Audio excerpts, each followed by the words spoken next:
Javier está desde marzo.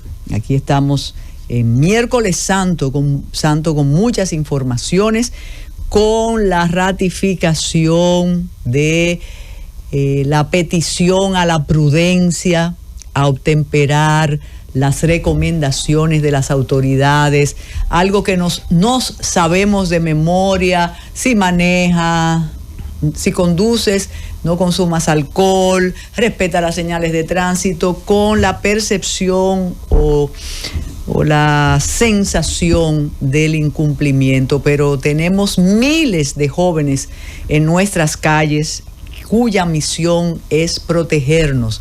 Y como decía un prestigioso periodista, si nos tienen que cuidar es que no hemos aprendido a comportarnos en la sociedad. Varios temas tenemos antes de darle la bienvenida a nuestro invitado de hoy. Una de las palabras pronunciadas por Jesucristo al momento de la agonía en la cruz fue: tengo sed, y le dieron vinagre. Pues hay una denuncia muy seria. Atención a la Junta de Vecinos del barrio Las Mercedes de Los Alcarrizos. Atención, tenemos, reitero, una denuncia muy seria y tiene que ver con el control del agua en el sector, en la barriada. Sé que todo lo que se relaciona con el agua nos debe preocupar, no solo en Los Alcarrizos, ni en el barrio Las Mercedes, ni solo al afanoso director de la CAS, que cada vez que aquí se hace un comentario, sé que se preocupa y sé que utiliza los canales correspondientes para evitarlo. La denuncia que nos han hecho dice que hay una complicidad entre algunos integrantes de la Junta de Vecinos y el encargado de la administración del agua en todo el sector. Que ellos mandan un poquito, dice la denuncia, un chorrito, después cierran la llave y naturalmente comienzan a vender el agua. Yo sé, y por eso apelé a esa palabra de tengo sed, que desde que termine esta explicación, esta denuncia, las autoridades en este miércoles santo primero van a investigar la complicidad entre algunos miembros de la Junta de Vecinos del barrio Las Mercedes de Los Alcarrizos con las autoridades que administran y suministran el agua en esa barriada, y después van a proceder. Posiblemente tengan una información distinta, pero la verdad es que no tienen suministro corriente del agua, pero no por una falla del acueducto o del pozo o del suministro ahí, sino porque hay un negocio, y debido a ese negocio, entonces un poquito de agua, cierro, te vendo y abro otro poquito, y posiblemente las autoridades ni siquiera saben, las mayores. Recuerden que lo que pasó en la Procuraduría, dice que no saben. Entonces, atención a esa denuncia en Los Alcarrizos, en Las Mercedes, Y lo que más me apena es que la Junta de Vecinos esté involucrada en el caso. Siempre dijimos que había sido conveniente que el caso del fiscal perteneciente a la PEPCA, una de las estrellas investigadoras del entorno de los que siempre han estado ahí, porque ese es el problema, ese grupo siempre ha estado. Eso, los poderosos de la PEPCA, de la Procuraduría, de la persecución, tienen años en la Procuraduría. Yo no sé si cuando Roberto Santana hizo la denuncia del cerco que le tenían a la procuradora anterior se refería a personas ligadas a esos grupos, pero ellos tienen 15, 10, algunos hasta 20 años, y claro, haciendo su carrera. Pues conviene la conmemoración sacra, porque quizás la apuesta es como que eso se diluya, sobre todo en los medios. Ustedes saben que nosotros condenamos, hay un circo mediático que vulnera todos los principios, todo el debido proceso y las garantías, eso es claro. Porque lo que se dice ahora en los pasillos es: ay, si él hablara. Y yo pregunto, ¿y qué pasa si habla o si hablara? ¿Qué puede perder o qué puede ganar? Posiblemente ya él tiene una defensa, un abogado defensor, una representación, la defensa técnica está constituida, pero posiblemente se apueste a lo que ocurrió, y por eso es bueno tener archivos y memoria con el caso de Awilda Reyes, la magistrada, que si hacemos una encuesta ahora mismo, ustedes no se van a acordar del caso de Awilda Reyes y de Arias Varela.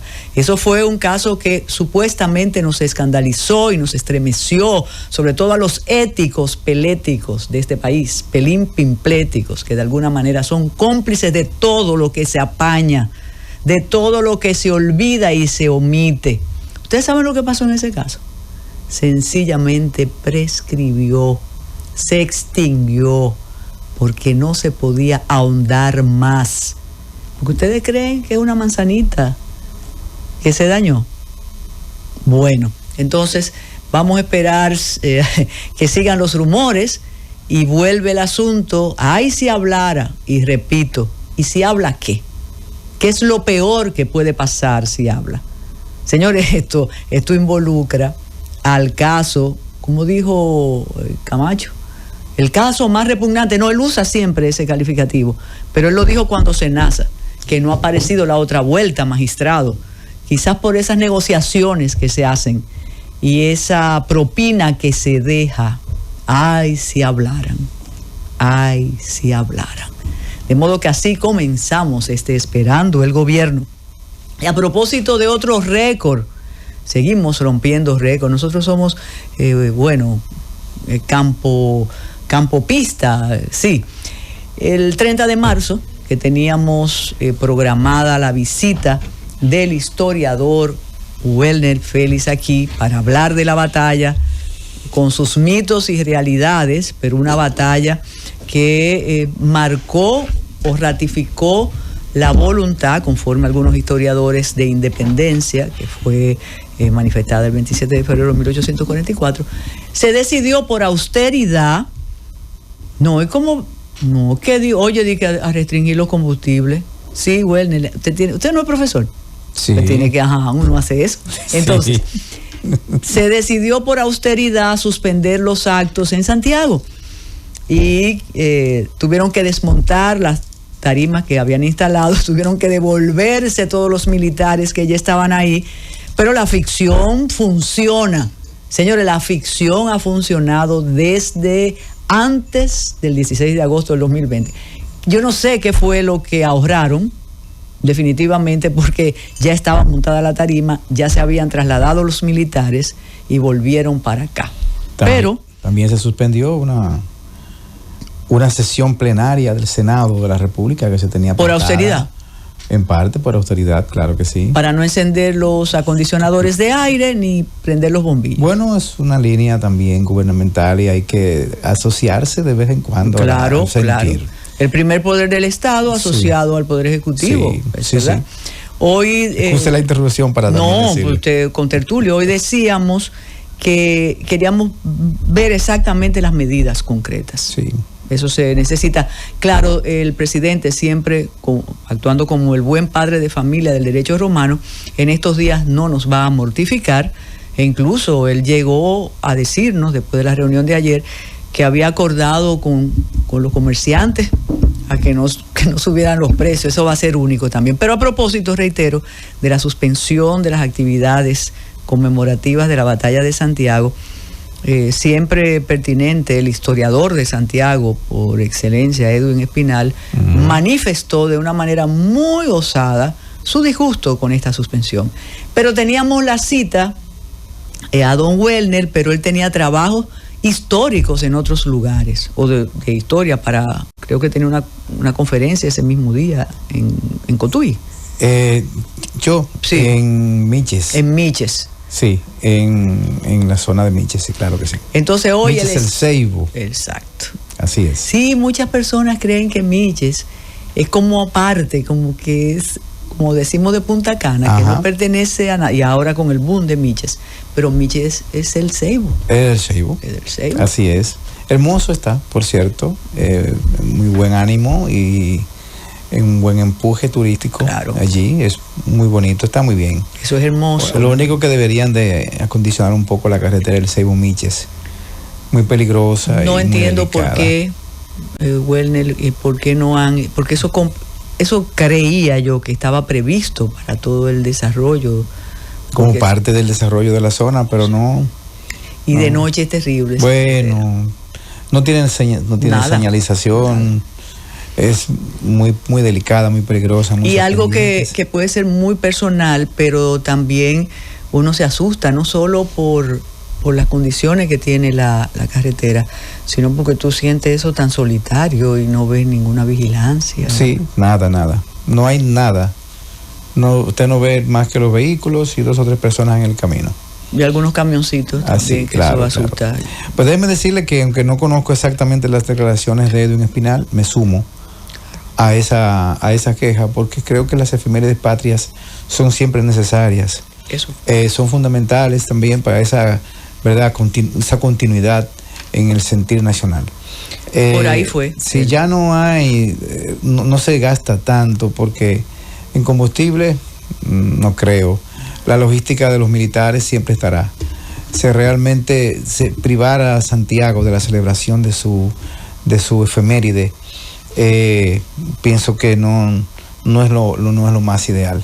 Creo que eso es lo último que debe de hacerse en un momento de crisis, privar al país de, ¿verdad?, de su impetuosidad o de su recuerdo patriótico. Mire, y usted como provinciano sabe cómo en la patria chica esas efemérides son importantes. Claro.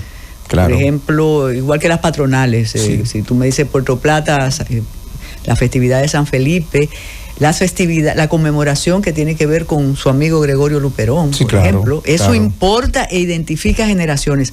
En Asua, el 19, Fundamental.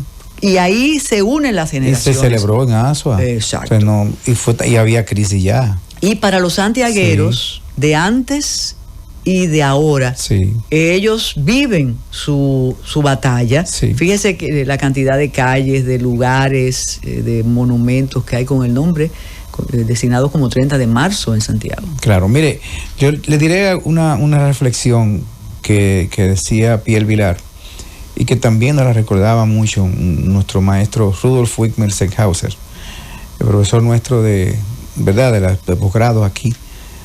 Decía que no existe una historia nacional, existen un conjunto de historias locales que unidas forman la historia nacional.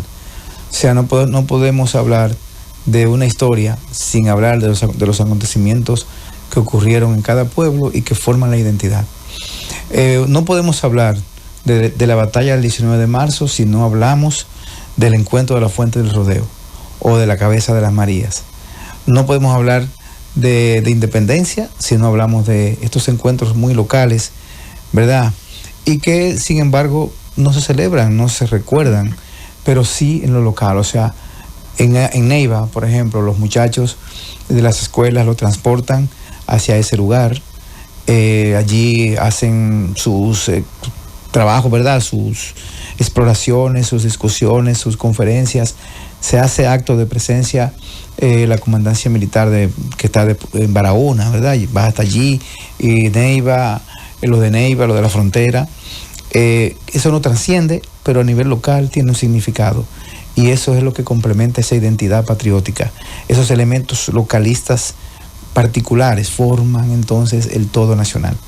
Mira, qué buena la observación, Werner, porque yo recuerdo y creo que esa experiencia llegó a las autoridades de entonces que tienen que ver con las celebraciones de efemérides patrias. En una ocasión, en una feria internacional del libro, o sea, que hacen cantidad de actividades y demás, y muchos jóvenes escolares del distrito se sorprendieron con el grito de Capotillo y con Capotillo. Sí.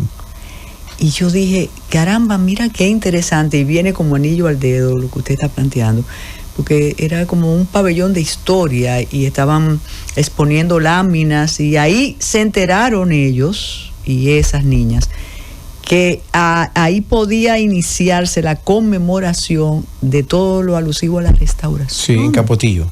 Capotillo. Claro que sí. Y ellos, porque repetían la historia, el 16 de agosto, pero no sabían que había un lugar, que había un monumento y que ahí era que empezaba. Por cierto, un monumento muy bonito. Sí. No sé ahora las condiciones, porque hace varios años que lo visité. Un monumento muy bonito, y tengo entendido que poco concurrido. Sé que poco concurrido por las informaciones que tengo de amigos de allá de la zona de Capotillo y de Dajabón y demás lugares que yo les pregunto siempre, me han expresado lo poco que se visita. Pero para ellos es muy importante, pero eso debe tener trascendencia nacional. Claro, y no la tiene. No la tiene. El tema de la lejanía, ¿verdad? Pero tampoco se programan actividades culturales. Pero mire, no vayamos muy lejos. Las ruinas de Jacagua en Santiago, casi nadie las conoce. Y no sé ahora su estado, porque yo tengo casi 2 décadas que fui. No sé ahora su estado. Esperemos que aún estén preservadas. La del primer Santiago, que fue destruido en el 1562 por un terremoto. Sí. Porque las de La Vega se mantienen. Están ahí. Que también hubo el terremoto, sí. Se sintió y destruyó ahí. La destruyó La Vega, sí. También, que está al pie del Santo Cerro. Ahí mismo, ¿verdad? En Santo Cerro, la loma, abajo se puede ver incluso las ruinas de La Vega Vieja, que ahí aún quedan las defensas de esa primera ciudad que fue destruida y luego se movió hasta donde está hoy. Realmente, bueno, hay muchos lugares aquí. Sí. Mire, hoy comentaba la economista Liliana Rodríguez Álvarez un resultado del Banco Central sobre el turismo, y hablaba de la gran ausencia de oferta para el turismo interno nuestro. ¿Cuánto nos falta? Y ese turismo interno debe incluir esas visitas a esos lugares. Sí. Y se puede hacer una ruta maravillosa, sí. ¿No? Estamos hablando ya de temas tan bonitos como este. Yo le voy a poner un ejemplo de la Vuelta al Lago. La Vuelta al Lago, que algunos lo ofrecen como un atractivo ecoturístico, pero enfocado hacia el lago, tiene más historia tal como atractivo natural. Diríamos no a la par, pero casi. Por ejemplo, en Naranjo, que está a 4 kilómetros de Cabral, allí se escenificó el último asiento cimarrón hacia 1791. Comprobado y establecido. Sí, no, está documentado. Carlos Esteban Deive tiene todo un libro dedicado al tema. Rubén Sillier, todo un libro dedicado al tema. Las documentaciones están allí. Negociaciones. Por ejemplo, allí no hay un monumento que celebre, ¿verdad?, este proceso de emancipación que llevaron a cabo estos sujetos dedicados al cimarronaje en la sierra, que son escenarios de libertad reivindicados por el Estado Dominicano, porque allí en el museo está Lemba. Claro. En una las cadenas. Entonces nosotros reivindicamos la libertad. Buena estatua esa. Sí, no, impresionante. Contrario a la de Dios mío, Caunabo, que se nota oprimido, ¿verdad? Allí con... pero Lemba es libertad. Libertad. Y te lo transmite. Exacto, lo transmite. Entonces, este lugar que evoca, ¿verdad?, esa presencia, sin embargo, no es valorizado. No lo es. Pero ahí mismo hay muchísimos lugares que son asientos de atos en los alrededores. El mismo Cabral, el pueblo de Cabral, ¿verdad?, el antiguo Rincón, tiene lugares donde se escenificaron encuentros importantes, como por ejemplo la zona de Caballero, donde se celebró la batalla más sangrienta, o el encuentro más sangriento por la restauración, pero usted no encuentra nada allí que pueda significar o que pueda, ¿verdad?, expresar esto. Más abajo está el cantón de las Baitoas, está la zona de Duvergé, está las Marías, las Varías, lugares donde se celebraron enfrentamientos, las Caritas.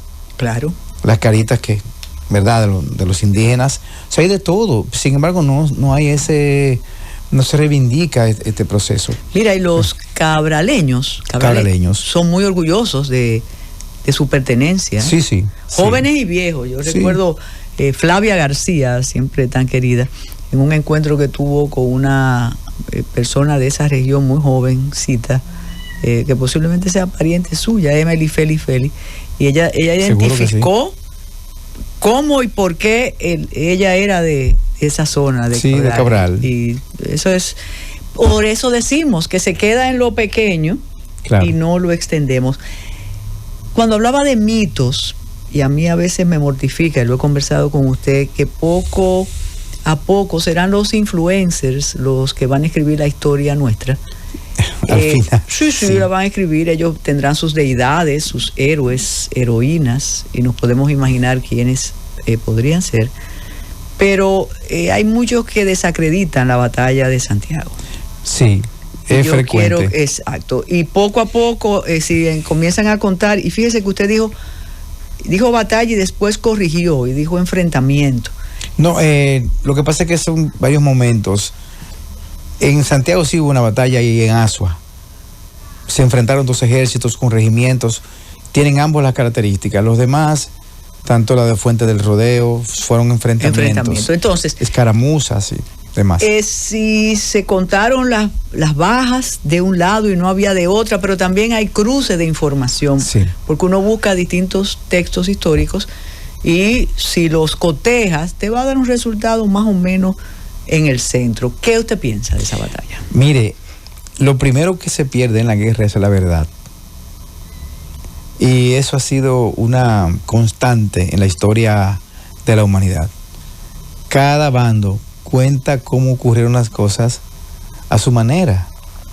Y es obvio, es ¿y si ganó una más guerra? Dígame. ¿Y si ganó más? Bueno, por eso que dice que la historia la cuentan los vencedores. El historiador, por ejemplo, en el caso de los indígenas, tiene que hilar con mucho cuidado para poder conocer un poco su historia, porque ellos no solo no dejaron nada, sino que los que construyeron o los que escribieron la historia intentaron desaparecerlos. Entonces, en el intento algo dejaron, o sea, fueron como dejando rastros, y eso ha permitido que lo poco que conocemos de los indígenas lo transmitamos. Se ha transmitido por un análisis interpretativo de lo que los demás escribieron. La batalla de Santiago, como le decía, también la verdad se pierde. En el parte de guerra que hace José María Inver, que por cierto no tiene familiaridad. Absolutamente. ¿Con usted? Sí. Bisabuelo de mi padre. Bisabuelo de su padre. Inver Duplessis. Bueno. José María Inver no dio detalles de bajas dominicanas, pero sí dio detalles de bajas haitianas. Y él calcula a ojo de buen cubero, como dirían en nuestros campos, unos 600 muertos de aquel lado y mucho más heridos por la metralla. Obviamente hay unas bastantes sobredimensión, y entre los dominicanos no contar ningún muerto también es un poco difícil, porque aunque la batalla tuvo como característica principal el ataque con metralla, o sea, con cañones, en 2 o 3 momentos sí hubieron enfrentamientos cuerpo a cuerpo, en 2 o 3, que los ganaron los dominicanos por compacto, ¿verdad? Y además ya los haitianos habían recibido varios cañonazos, pero obviamente en una batalla, óigame, a veces hasta los mismos amigos, o sea, la muerte de, ¿verdad?, de los mismos bandos es muy común, resultado de la guerra. Así que sí, hay bastantes mitos alrededor de la batalla que aún subsisten. Uno de ellos, por ejemplo, es el de Juana Saltitopa. El de Juana Saltitopa, sí, de Juana, que llevaba el agua para enfriar los cañones. Sí, claro que está. Claro. Edwin Espinal demostró que ciertamente llevar agua desde el río Yaque hasta la fortaleza para enfriar los cañones era imposible, y más en el medio de una batalla. O sea que necesariamente... ¿Y si había un Uber que le ayudaba? Bueno, tal vez. Que eso es, porque ustedes también son muy rigurosos.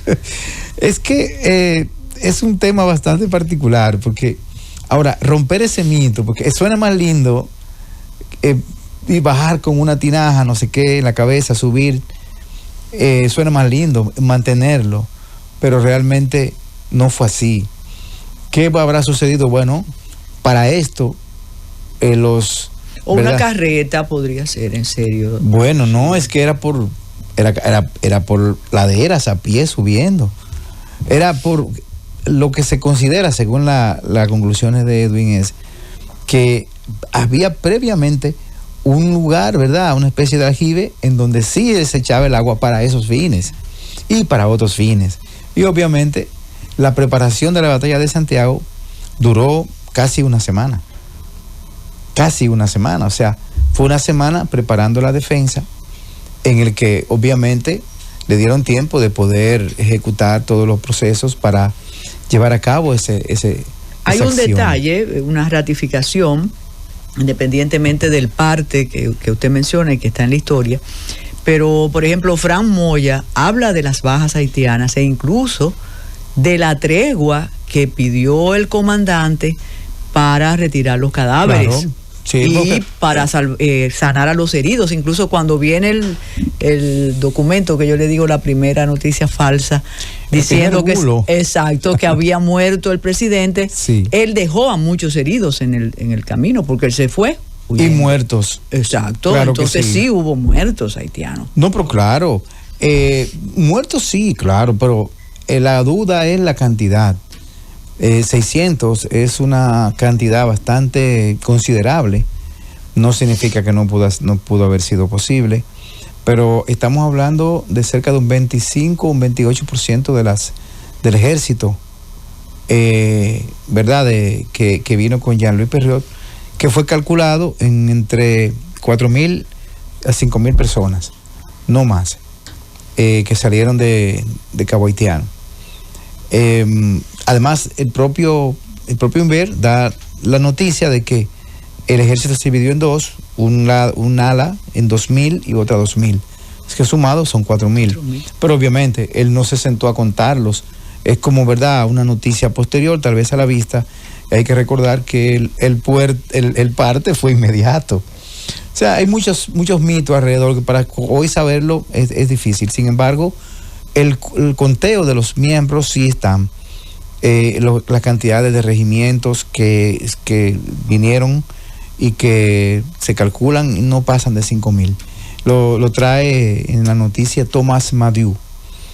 El papel de Sánchez en esta batalla. Interesante, mire, el proceso de la batalla fue muy particular. El Cibao comenzó su pronunciamiento en Moca, precisamente con la actuación primaria del corregidor de Moca, que era Inver, que fue el primero en abrazar la causa de la independencia tras la llegada y la noticia de la proclamación del 27 de febrero. No fue, diríamos, sorpresa, ya que estaban en acuerdo, porque hacia el 20 de enero ya ellos tenían noticia de la información por el manifiesto. O sea, ya estaban, diríamos, preparándose para el momento a partir de la decisión de la recepción del manifiesto del 16 de enero. Y obviamente oiga las distancias de enero, febrero, y es en marzo que en marzo la noticia. La noticia del manifiesto, pero la noticia ya del apoyo hacia la independencia le llega el día 2, 3, pero ya ellos estaban, diríamos, en expectativa de que eso se podía dar. Hay un rasgo muy interesante. El este se pronuncia previo a la independencia en favor de la República. Previo. El este, San José de los Llanos, por ejemplo, fue la primera en donde se proclama la independencia, que fue el 26 en la tarde. Y el sur lo hace inmediatamente, o sea, al otro. Pero esa noticia no había llegado aquí. No. De ninguna manera. No, pero ya Santana había salido desde el Ceibo 2 días antes. Ya había salido del Ceibo con sus 400 hombres, con tiempo suficiente, y por eso se produce la proclama en San José de los Llanos. Y había allí todo un elemento, porque en el camino ya estaba preparado para oponerse los habitantes de Montecristi con Santiago Basora en el medio. Ahora, del sur se lo comenzaron a unir al otro día, o sea, ya estamos hablando del 27 de la mañana, hombres de San Cristóbal y de Baní. Hay que tomar en cuenta que de Baní acá es una distancia, o sea, se tomaba un tiempo. San Cristóbal no tanto, pero sí. Pero como quiera. Como quiera. Pero llegaron al otro día. O sea, que llegaron rápido, porque habían salido, estaban preparados previamente. Pero no sucedió en el Cibao. El Santo Domingo no recibió hombres del Cibao. O sea, no hubo hacia alrededor de Santo Domingo ninguna presencia cibaeña que apoyase el momento de la independencia. Ahora, hacia ya el día 4, cuando llega ya la noticia de la independencia que Moca se pronuncia, los pronunciamientos fueron escalonados. O sea, fueron el día 6 Santiago, hasta que llegó Puerto Plata el 14. Perdón, están preguntando, pero usted lo dijo, lo de Moca, la noticia que llega a Moca, es lo que pasó aquí el 27 de febrero. Exacto, 1844, sí. Porque la batalla fue 30 de marzo de 1844. Claro. Entonces, llega a Moca y comienzan a organizarse el movimiento, los ejércitos en Santiago. Se enviaron desde San Francisco, Moca, La Vega, Bonao, o sea, de las zonas conocidas, habitadas, hacia Santiago. Y quien estaba representando a la Junta era Mella. O sea, él era el comandante en jefe nombrado por la Junta para dirigir la defensa de la patria y la proclama de la República. Pero entonces los trinitarios ahí estaban ocupando lugares de decisión, claro que importantes. Sí, sí. El desmadre viene después. Ahí había una unidad total. Sí. Después fue que se produjeron las diferencias, pero en este momento había una unidad total alrededor de una causa nacional. Y el nombrado hacia el Cibao era Mella. Y tenía su razón. Es que Mella ya desde antes conocía a comerciantes de Santiago, de Moca, de La Vega, por sus relaciones. Además, era un negociador, diríamos, conocido. Hay que recordar que fue Mella el que encabezó las negociaciones de la unidad entre los duartistas o trinitarios con los liberales reformistas haitianos de Jacmel y de esa zona. Claro, hay que partir o subrayar, Welner Félix, que era una población exigua, y voy a hacer un salto enorme. Es como cuando se habla de la tiranía, éramos 3 millones. 3 millones. Eso es una cosa, lo que tiene la capital ahora posiblemente. Aquí no llegábamos, cualquier barrio de Santo Domingo tenía la población del país en ese momento. Exacto. Entonces, claro. Estamos hablando, cuando usted menciona Azua, El Ceibo, Puerto Plata, Moca, La Vega, El Cercado, pero somos poquísimos. Sí, entonces. Estamos hablando de, qué sé yo, en total el país menos de 500,000 de habitantes. Exacto. Sí, poquitos, claro que sí. Y por eso era lo imponente del ejército haitiano, que era numeroso. Claro, además un ejército preparado, sí. Un ejército armado y con experiencia en la guerra, a diferencia de los dominicanos, que nuestra última guerra que se celebró fue en 1808, que es posible que muchos de los que estuvieron en esa guerra, que fueron 2 o 3 encuentros que se celebraron, estaban ahí, pero la mayoría ya no. O sea, y hay un detalle. Por eso el machete, los palos nuestros, ¿no? Pero los que dirigieron la defensa dominicana fueron militares extranjeros. En el caso de Imbert, en el caso de Pelletier, en el caso de Duverger y otros en el sur, ¿verdad? Y otros como François Saugnet o Francisco Saugnet, que también eran franceses. O sea, eran hombres que tenían otro tipo de experiencia. Y no eran mercenarios. No eran mercenarios. No, porque también. Es que se habían quedado aquí. Exacto. Y habían hecho vida social y eran ya dominicanos. Está el caso de Teodoro Stanley Henneken. El famosísimo Henneken. Claro, el famoso Henneken. Y así hay una serie de hombres que lucharon en favor de la independencia, que tenían una experiencia, que fueron los que al final entrenaron a los dominicanos en el uso de la artillería y básicamente de la artillería y de algunas formaciones militares. O sea, en esa primera defensa, quienes encabezaron esa defensa fueron esos hombres que tenían esa experiencia previa. Jovencitos llegaron, ¿verdad?, que habían luchado en guerras anteriores y que aún estaban acá en el territorio. ¿Por qué entonces la importancia de la batalla de Santiago? Es fundamental, obviamente. No podemos sobredimensionarla sobre la de Azua, pero es fundamental porque la batalla de Santiago impide y cierra por completo, ¿verdad?, el movimiento revolucionario, el movimiento de ofensiva haitiana por el norte, y ciertamente consolida la defensa dominicana.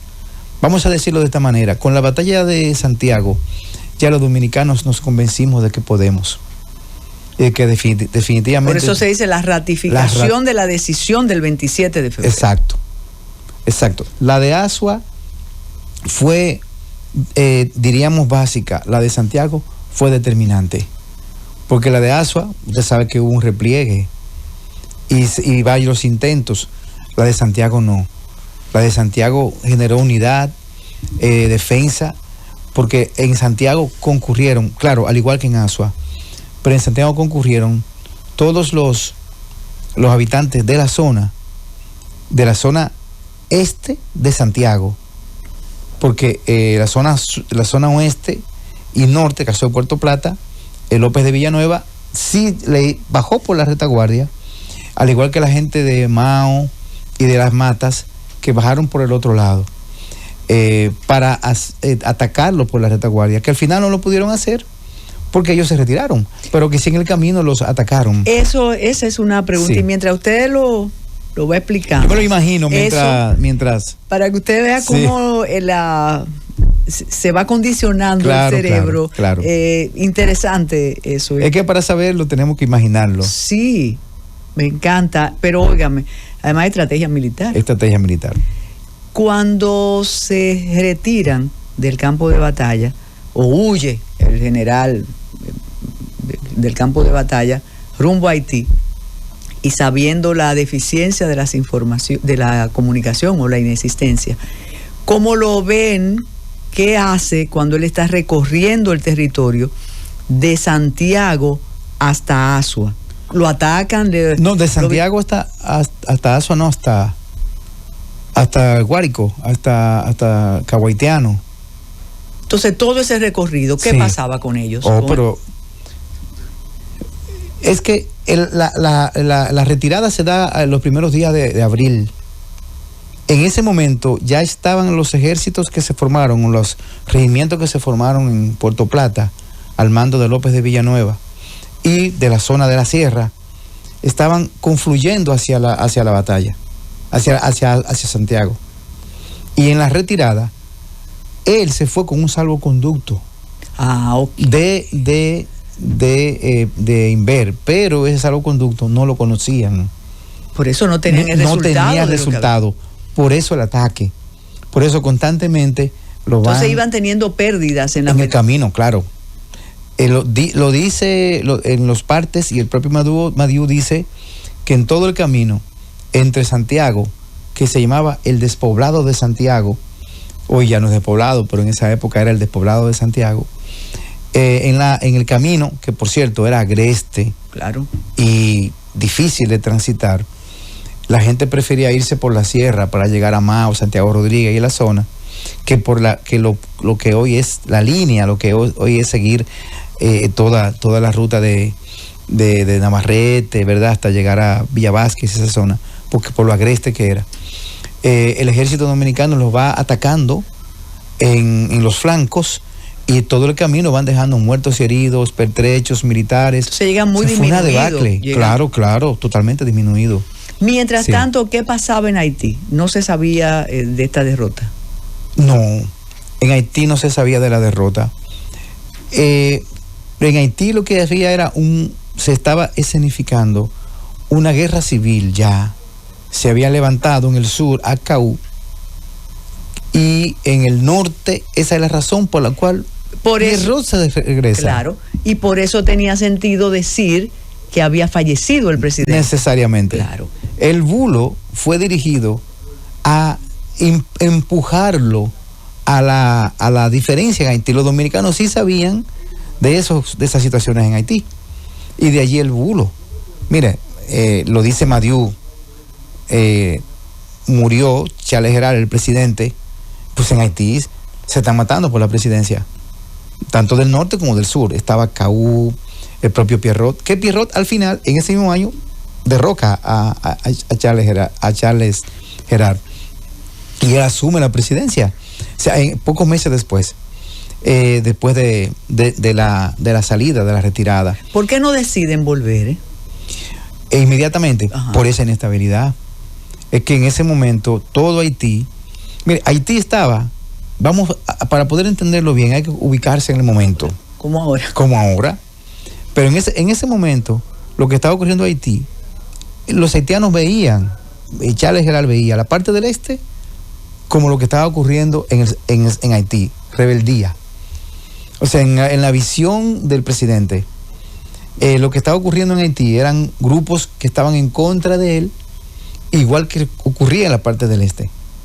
Esa era la visión que él tenía, porque ellos tenían la visión de la parte del este como parte de Haití. Entonces, en ese momento era algo, diríamos, visto como un grupo de disidencia, pero allá en Haití era que estaba el centro de su, ¿verdad?, de su resistencia. Por eso él necesita devolverse desde Asua. Lo hacen. Entonces, toda el engranaje político alrededor de la guerra, y esa fue una de las razones por las cuales ganamos, porque fueron muchas, era precisamente todas las guerras civiles que había en Haití en ese mismo mes de abril de 1844. Y eso nos favoreció y nos ayudó. Pero mire, hay una pregunta que nos queda en el aire. Mella llegó a Santiago a tiempo, pero tiene que irse a la sierra a recabar armas y hombres, a buscar dinero, recursos, que la sierra se convirtió, vamos a decirlo de esta manera, el que aportó armas. ¿Y de dónde salían esas armas? Las recogían de los habitantes y hacían lanzas. Los alimentos venían de La Vega, de Moca y de las zonas más productivas, pero de las zonas de la sierra llegaron las armas, llegaron las lanzas y llegaron muchos hombres. Y Mella lo agarró la guerra en esa diligencia. Es por esa razón que tiene que asumir el mando, porque hubo un momento de confusión entre el 25 y el 28, porque no había Vázquez, que era, no recuerdo el nombre ahora, Papido Vázquez, que era quien estaba tratando de organizar la defensa, no lo logró, porque no tenía esa pericia, esa experiencia, y llamaron a Inver, que estaba en Moca. Inver llega, organiza, emplaza en los fuertes que se estaban ya preparando, que se llamaban Dios, Patria y Libertad, tal cual el lema dominicano, y desde ahí entonces se prepara la defensa con fosos, porque recuerde que Santiago, a diferencia de Asua, era un promontorio con defensa. Asua no, Asua era un llano. Abierto. Papel de Fernando Valerio. Es que Fernando Valerio y Tito fueron los que se enfrentaron a ellos en la guerra retardataria en Talanquera, y que luego dirigieron la defensa por la zona más débil, que era en la parte izquierda de Santiago, por donde penetró, ¿verdad? Donde se enfocaron los haitianos. Y eso fue diseñado como estrategia. Tú te quedas ahí con ese batallón mientras nosotros atacamos por eso. Fue diseñado parte de la guerra retardataria, como ocurrió en el sur, que ocurrieron 3 enfrentamientos. En el norte ocurrió la de Talanquera, que es la más importante. Por ahí es que Fernando Valerio quiere esa valía, porque él logra detener también ya en la batalla de Santiago el empuje de los haitianos que hacia el ala izquierda, ¿verdad?, de la muralla, que era la ala más débil, más baja, estaban penetrando, y allí hubieron 2 momentos, la carga de fusil y la carga al machete, que lo hicieron detener. Fue una batalla muy intensa, y que los dominicanos se consolidaron olor a la batalla de Santiago. Hay que solamente imaginarse lo que allí pasaba para poder entender ese momento tan importante para nuestra república y nuestra nación. Tenemos que hacer una pausa. Gracias a todas las personas que están disfrutando con la participación del doctor Werner Félix, y recordamos el caso de las Mercedes en Los Alcarrizos. Tienen sed, no pueden bañarse, no pueden limpiar nada, y lo atribuyen a una combinación entre algunos miembros de la Junta de Vecinos con las autoridades que tienen que distribuir, suministrar el agua. La pausa